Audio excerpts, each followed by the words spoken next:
Of wounded people, a great many wounded fighters were brought towards the town of Breka, which is the main opposition stronghold close to the front line. We heard one account of how the fighting happened.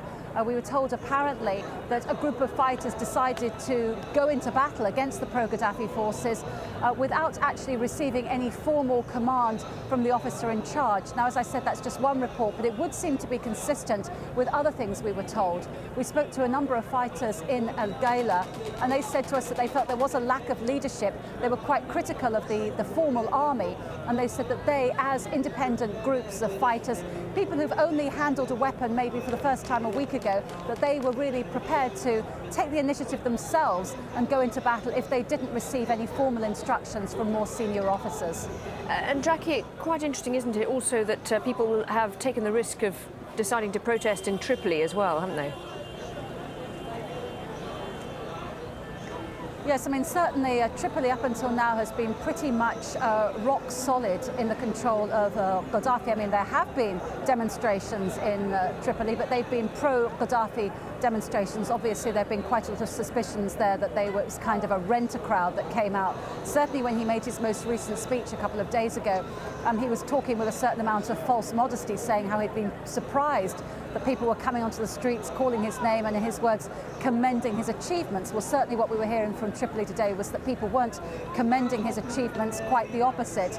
But I think at the moment it's a bit early to talk about a rebellion actually spreading to Tripoli, because it is, after all, a city where his security forces are still very firmly in control. The same, of course, being true of the stronghold Sirt, a stronghold of the Qatatfa tribe, of which he is a member. Those are really the two main cities now which are power bases for Gaddafi, although as we've seen in Zawiya and in Ras Lanuf in the east today, there is still quite a lot of trading of territory, still quite a lot of fighting over just scraps of desert, really. These, if you like, are the different front lines at the moment between the pro and anti-Gaddafi forces. OK, Jackie, thanks very much indeed for that live update. Thank you. Meanwhile, the humanitarian crisis caused by the conflict is worsening. 180,000 people have fled the country, and thousands more, especially from the Indian subcontinent, are still waiting. The UN says more than 90,000 have fled to Tunisia. Nearly 80,000 have crossed into Egypt. Another 2,500 people have crossed at the Niger border too. But while agencies are warning of a growing crisis for these refugees, thousands more are still stuck inside Libya. Bernard Smith reports. Row after row of tents in this UN transit camp on the Tunisian side of the border with Libya. The site is already full. But the process of moving these people home has picked up. Throughout Friday, 40 flights will head to Cairo alone. Britain, France and the United States are providing aircraft to help the evacuation.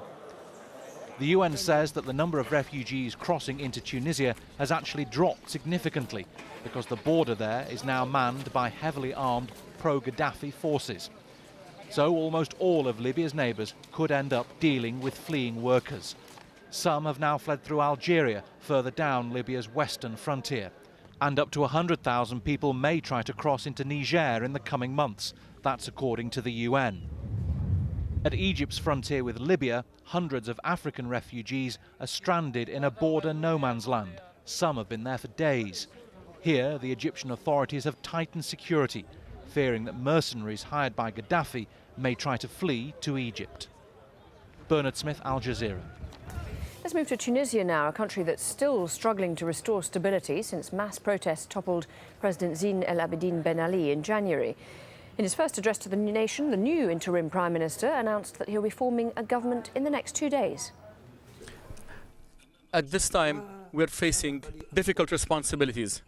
As I said before, and a lot of colleagues here present know that in this government, which I'll be honored to head, all those who would like to leave, please feel free to do so. But all those who would like to stay and work, the door is open, and we will help each other and facilitate it. And we'll call on our people to help us and give us, at this short period of time, the benefit of the doubt. And then, after that, they will have the right to judge our behavior. Our correspondent Nazneen Moshiri is in Tunis.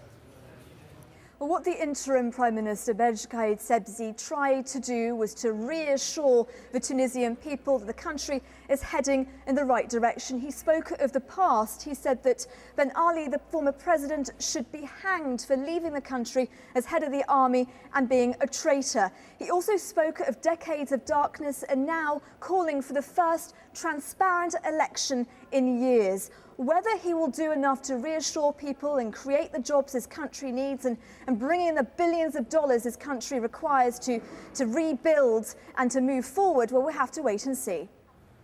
Egypt's new Prime Minister has been welcomed as a guest of honour amongst protesters in Cairo's Tahrir Square. Essam Sharaf urged the demonstrators to cooperate and play their part in, quote, rebuilding the country. Raya Rage was out amongst the crowds in Cairo and sent us this report. Crushed in a sea of humanity, Egypt's new Prime Minister arrives in Tahrir Square. A scene so momentous in this country, many could not believe it was actually happening. An official of such ranking in a rally that large, that exposed.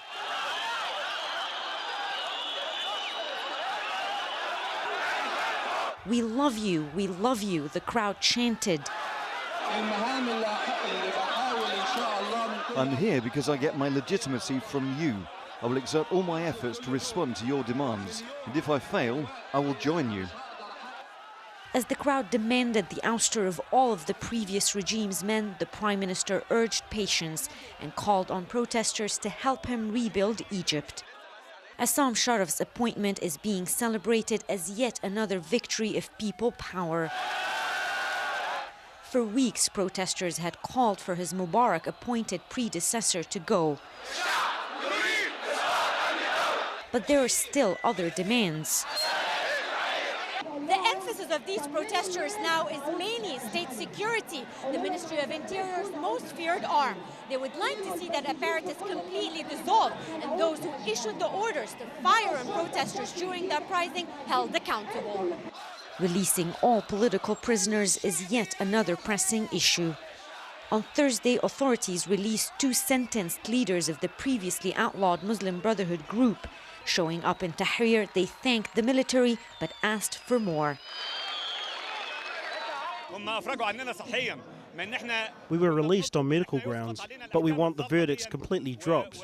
We also want back our businesses that were shut down and confiscated. We want our stolen rights back. Similar demands echoed by many, including this man, who asked the new government to restore the wealth squandered by the old. Calls for a better life in a new country. Raya Rage, AlJazeera, Cairo. Protesters are making themselves heard in Yemen too, where President Ali Abdullah Saleh has rejected the opposition's proposal for a transfer of power.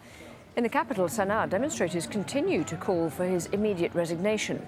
Meanwhile, in the north, it's reported at least 2 people have been killed after the military fired rockets on protesters in Amran province. Hashim Al-Bara has more from the Yemeni capital. Attempts to break the stalemate have failed so far. The government and the opposition are embroiled in a war of words. The opposition is saying